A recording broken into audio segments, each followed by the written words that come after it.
Late Night Health continues. I'm Mark-Alyn. During the last half of this hour, we're going to spend some time with a doctor, an ND, and we are going to talk about the power of teas in health. And that'll happen in about 30 minutes from now. Right now, we go to Albuquerque, New Mexico, where the insane Daryl Wayne was emceeing the premiere of a documentary on the seeds just 2 weeks ago. About a week and a half. Yeah. Week and a half ago, right? Santa Fe and Albuquerque. Right. And we're going to visit with the author of The Perfection Deception, Jane-Bluestein. Shouldn't I try and strive to be perfect all the time, Jane? That's a great question. No, it's so not good for you. It's not good for the people around you. What I'd rather see is that we all strive to do our best, strive for excellence, strive for achievable goals, things that we can actually accomplish, because honestly, perfect is pretty hard to capture. And if we feel like we're only worthwhile or safe if we're not making any mistakes, if we're not doing anything wrong, then we're really vulnerable to a lot of stress and anxiety and other problems. If, on the other hand, we are striving for excellence, we understand that there may be bumps in the road and a learning curve and time to get it right, and also we leave space for a willingness to go back and learn things and do them better next time. But as a perfectionist, I can never be perfect. Right. And so I never accomplish anything. At least that's what I always think. Well, I think you're in really good company because most perfectionists do feel that way. They're constantly chasing something that they're never going to catch up with. Or they may capture something that feels close, but, it's the problem is perfectionists, those of us who have had experience with chasing perfection, we tend to not recognize it when we see it. I don't know. One of the characteristics that kept coming up in my interviews and in the research was a tendency for people after they have submitted a project or done a presentation or a radio show or an interview, is it could be just powerful and smooth and insightful and helpful, and and what do we think about afterwards? It's like, oh, I forgot to tell this story, or I wish I had mentioned that, or why did I say it that way? So even when we get it right, we don't notice because we're either focused on what we could have done differently or what we forgot or where we messed up, or if we did do a really good job, we don't take the time to sit back and say, hey, that really went great, because we're too busy going on to the next thing. But the thing is that nothing is perfect.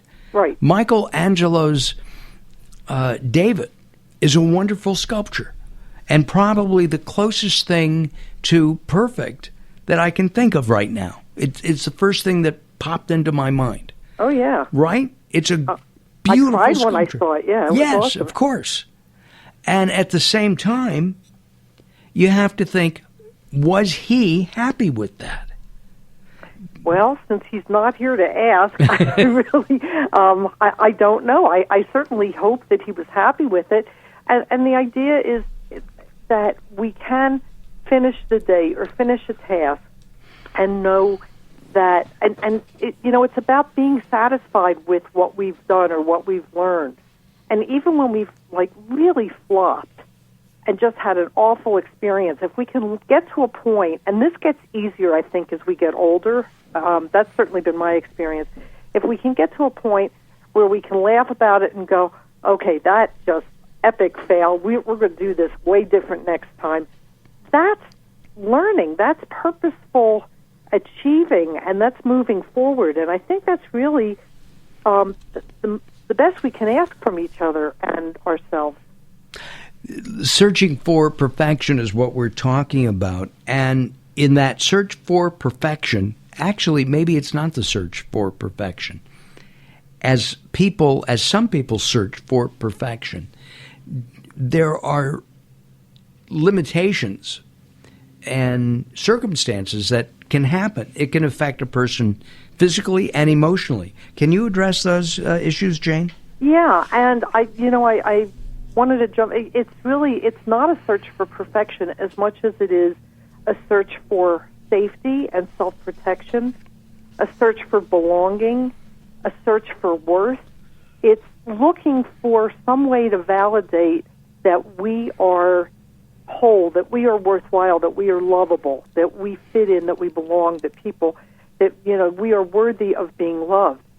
And if we get to the point where we believe the messages that say, I'm not lovable unless I'm getting straight A's, or I'm captain of the football team, or I can fit into a size 3, or whatever, that's where things get messed up. And as far as like the physical, complications, the amount of stress and anxiety that creates, the number of psychological disorders, eating disorders, very self-destructive habits that we can get into for stress relief. A lot of perfectionists we see, first of all, much higher vulnerability for suicide than the general population. Also high risk for stress in relationships. Have you ever worked for a perfectionist? Okay, enough said, right? Yeah, oh yeah. Or lived with one. Or been in a relationship with one, or lived with one.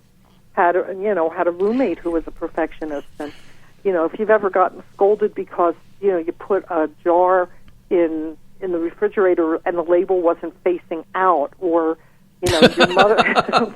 I just had that the other day. My wife and I were in a liquor store looking for a bottle of water, and I took one off the shelf, looked at it, and put it back on. She said, "You got to turn it around so the next person can see what the name is." Exactly. Right. But in that striving for perfectionism, doesn't it come back to how you were raised? In other words, you're looking for praise, you're looking for compliments, you're looking for mommy's love. And we're looking for safety. We want our parents to be there and to know that our parents are going to feed us or pick us up or dust us off if we fall down. Unfortunately, it really does go back to early upbringing is a very big feature in terms of the factors that impact the development of perfectionism.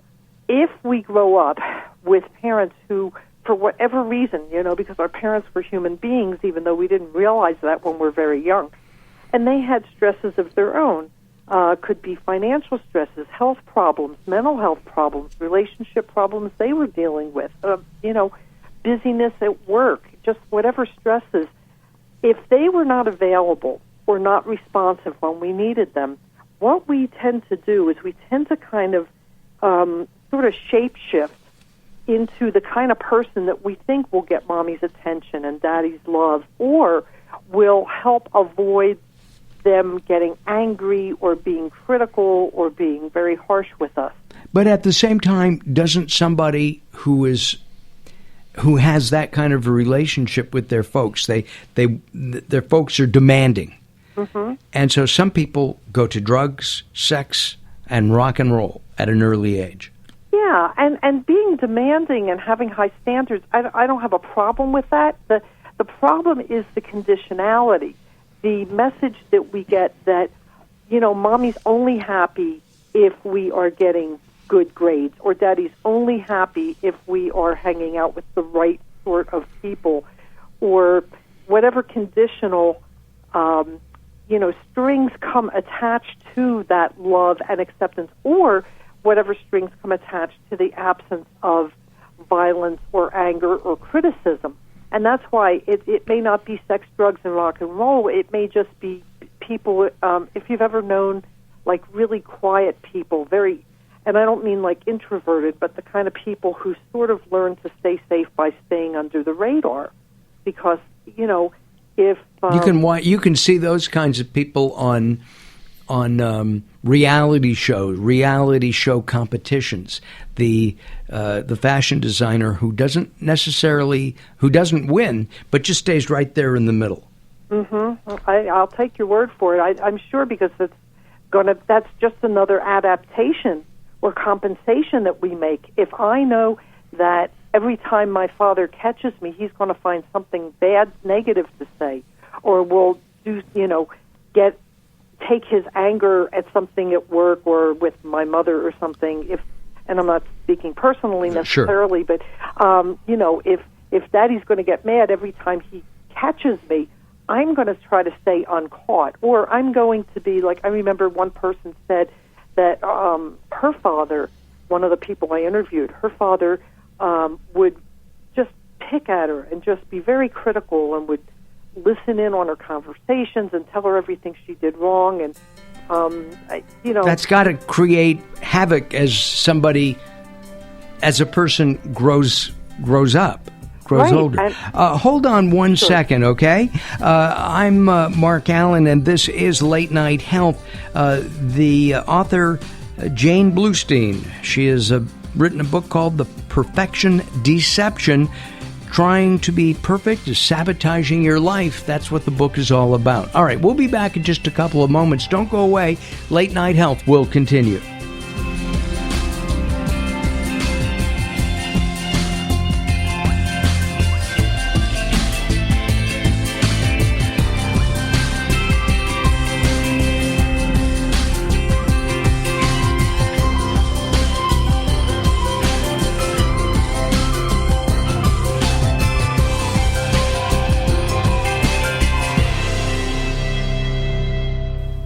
Have you ever needed a flashlight and reached into a drawer to find your flashlight is dead, and then go to put in new batteries only to find the insides are all corroded?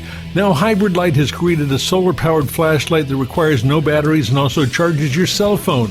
Hybrid lights are durable, waterproof, and hold a charge in the dark for up to 7 years, and perfect for any emergency or everyday use. Now you can get your own Hybrid Light today for only $34.95, and if you mention health, you'll receive a Hybrid Light headlamp absolutely free. That's our durable Hybrid Light with a free headlamp for only $34.95. A value of $60, only $34.95. Call us today at 800-297-8109. That's 800-297-8109 to get this special Hybrid Light offer today. 800-297-8109, 800-297-8109. In the promo code box, type in HELP. 800-297-8109. If you're struggling to pay or haven't been making your student loan payments, listen carefully to this urgent alert. Have you been out of school for 10 or more years and you're still making your student loan payments? Are your student loans past due or even in default? Can't go back to school because of an old student loan problem? We can help you if you qualify. Your student loans can be taken out of default. We can stop the wage garnishments, stop the collection calls, and stop the seizure of your tax refund. Give yourself a break. Stop the stress and see if we can help you reduce your student loan payments. One quick 10-minute call could solve them right now. So call the Student Loan Helpline now. 800-419-2201. 800-419-2201. 800-419-2201. That's 800-419-2201. This is a fee-based document preparation service to help you access free government programs. Call for complete details. Not available in all states.